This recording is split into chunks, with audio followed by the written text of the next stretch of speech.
Sir నమస్కారం sir. నమస్తే అండి. సార్ 'వే2 న్యూస్‌లో' ఒక చిన్న న్యూస్ ఆర్టికల్ వచ్చింది సార్. అందులో 5 ఏళ్ల బాలిక పైన అత్యాచార ప్రయత్నం చేస్తున్న ఒక వ్యక్తిని పోలీసులు 2 రౌండ్‌లు కాల్పులు జరిపి ఎన్‌కౌంటర్ చేసేసారు అని చెప్పేసి న్యూస్ ఆర్టికల్ అయితే రావడం చూస్తుంది. సో దీనికి సంబంధించి మీరేం చెప్తారు? అంటే ఏం జరిగింది? మరి దీన్ని మీరే విధంగా చూస్తారు సార్? అంటే అక్కడ జరిగిన సంఘటన దురదృష్టకరం. హ్మ్. దురదృష్టకరం అంటే ఎన్‌కౌంటర్ చేయటం దురదృష్టకరం అని నేను అనటం లేదు. హ్మ్.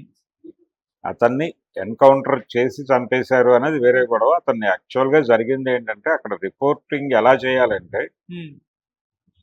ఇలా ఒక అత్యాచారానికి పాల్పడ్డటువంటి వ్యక్తి పారిపోవడానికి ప్రయత్నం చేసినప్పుడు పోలీసు వారు 2 రౌండ్లు కాల్పులు జరిపారు.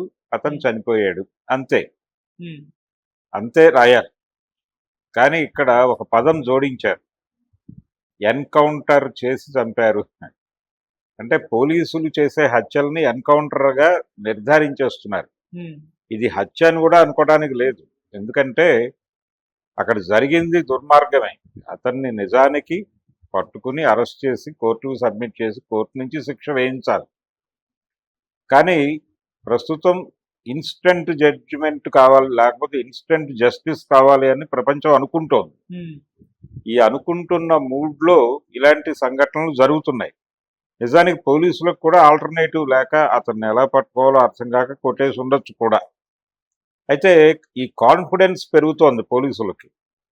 అంటే మనం చేసినా ప్రజలు యాక్సెప్ట్ చేస్తారు, ప్రజలు ఆ మూడ్లో ఉన్నారు అని అనుకోవడం అనేది ప్రమాదకరం. ఇలాంటి అభిప్రాయం పోలీసు విభాగానికి కలగటం అనేది ప్రమాదకరం. ఆ కలిగేలాగా మీడియా కూడా చేయటం అనేది ఇంకా ప్రమాదకరం. అది తప్ప జరిగిన సంఘటన ఇబ్బందికరమైన సంఘటనే. అది ఖచ్చితంగా తప్పే.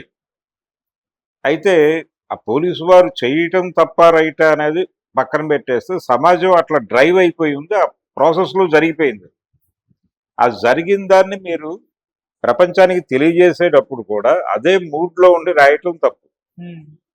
ఆ మూడ్లో మీరు ఉండకూడదు. ఆ మూడ్లో మీరు బయటకు వచ్చేసి మీరు ఓ థర్డ్ పర్సన్గా దాన్ని మొత్తం జడ్జి చేసి మీరు ప్రపంచం ముందు పెట్టాలి. పెట్టేటప్పుడు మీరు కూడా ఎన్కౌంటర్ అనే పదం వాడేస్తే ఎలాగా? ఎన్కౌంటర్ అంటే అర్థం ఏంటి? ఇద్దరు వ్యక్తులు ఎదురు బెదురు నుంచుని సమాన ఆయుధాలతో తలబడినప్పుడు దాన్ని ఎన్కౌంటర్ అంటారు. జనరల్గా ఈ ఎన్కౌంటర్ అనే పదం నక్సలైట్ల విషయంలో చాలా సందర్భాల్లో పోలీసు వారు వాడతారు. వాడేటప్పుడు చాలా ఓపెన్గా వాళ్ళు ఒక మాట చెప్తారు. వారు కాల్పులు జరిపారు, మేము ఎదురు కాల్పులు జరిపాం. ఆత్మరక్షణ కోసం మేము జరిపినటువంటి కాల్పుల్లో వారు చనిపోయారు అని చెప్తారు. కానీ తీసుకెళ్లి కాల్చి చంపేసినప్పటికీ, తీసుకెళ్లి అరెస్ట్ చేసి లాకప్లో ఉంచి లాకప్ నుంచి కళ్ళకు గంతలు కట్టి ఎక్కడికో తీసుకెళ్లి కాల్చి చంపేయటమే జరుగుతుంది హ్మ్. న్యాచురల్గా. అది జరిగినప్పటికీ కూడా దాన్ని ఇలాగే చెప్తారు.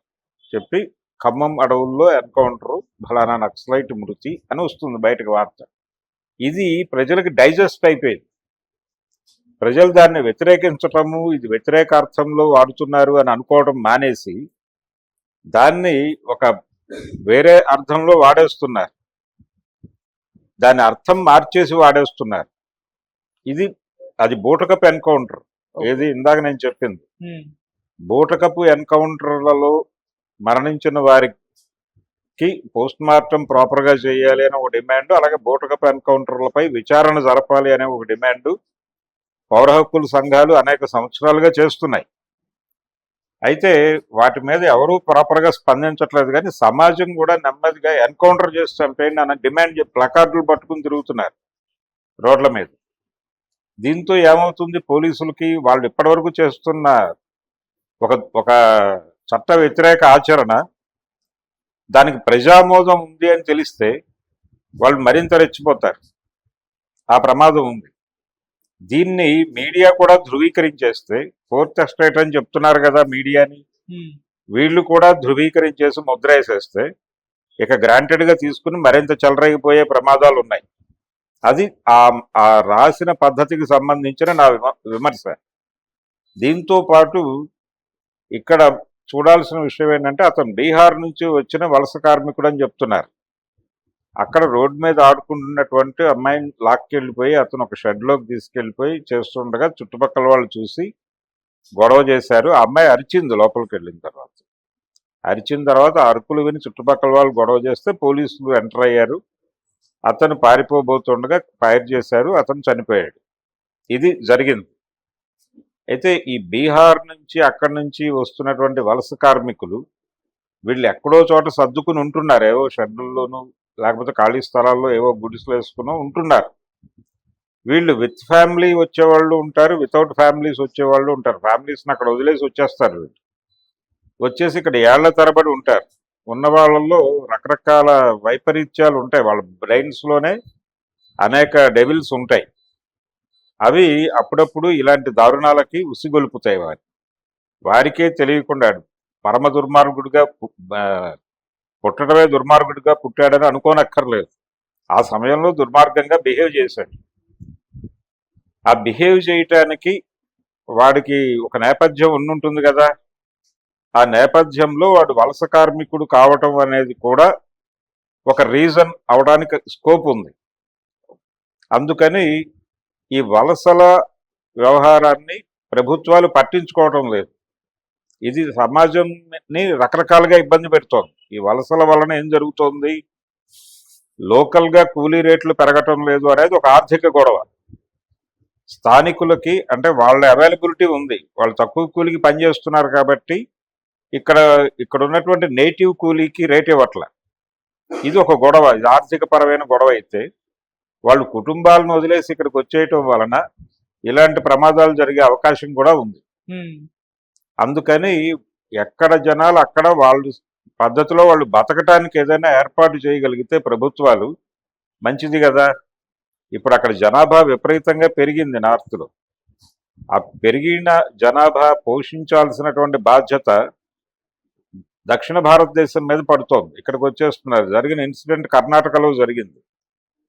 కర్ణాటక, ఆంధ్ర, తమిళనాడు, తెలంగాణ ఈ ప్రాంతాలకు వచ్చేస్తున్నారు వాళ్ళు విపరీతంగా. ఈ వలసల్ని నివారించి ప్రతి ప్రాంతంలోనూ వారిని అక్కడే భారతీయత అనే పేరుతో వీళ్ళని బ్రాండేజ్ వదిలేస్తున్నారు.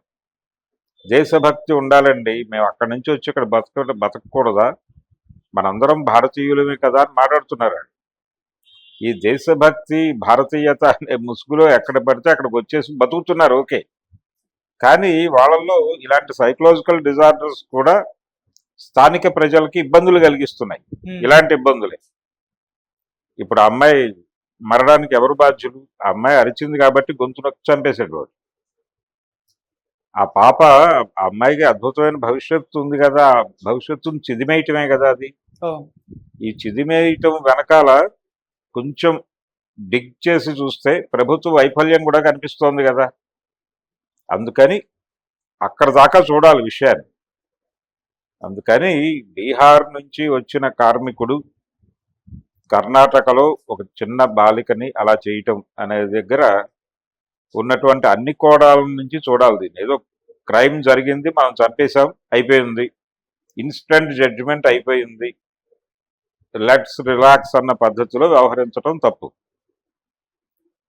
ఇది జరగటానికి కారణాలు ఏమిటి అనేది అన్ని కోణాల్లోనూ పరిశీలించి భవిష్యత్తులో ఇలాంటి క్రైమ్స్ జరగకుండా ఉండడానికి మనమేం చేయగలము అనేది చెయ్యాలి.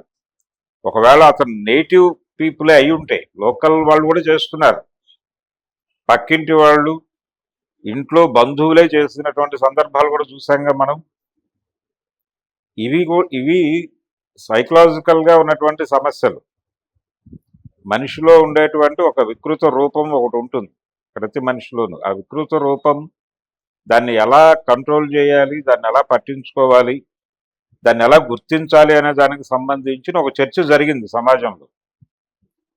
ఆ చర్చ ఇన్ డెప్త్ జరగలేదు కానీ జరుగుతోంది, ఇప్పటికీ జరుగుతోంది.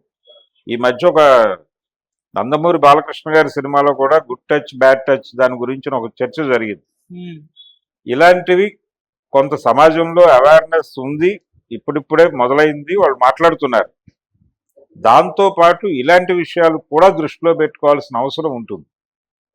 సమాజం కూడా బాధ్యత వహించాలి. సమాజము, ప్రభుత్వము ఇవన్నీ కూడా బాధ్యత వహించి జరిగిన క్రైమ్ని ఇట్ సెల్ఫ్ ఏదో క్రైమ్, దానికి సొల్యూషన్ దొరికేసింది, జస్టిస్ దొరికేసింది అని అనుకుంటే ప్రమాదం. దాన్ని అన్ని కోణాల్లోనూ పరిశీలించి ఇలాంటివి జరగకుండా ఉండడానికి ఏం చేయాలో పరిశోధనలు ఎప్పటికప్పుడు జరగాల్సిందే. అది జరగకపోతే క్రైమ్ రేట్ తగ్గడం అనేది ఉండదు.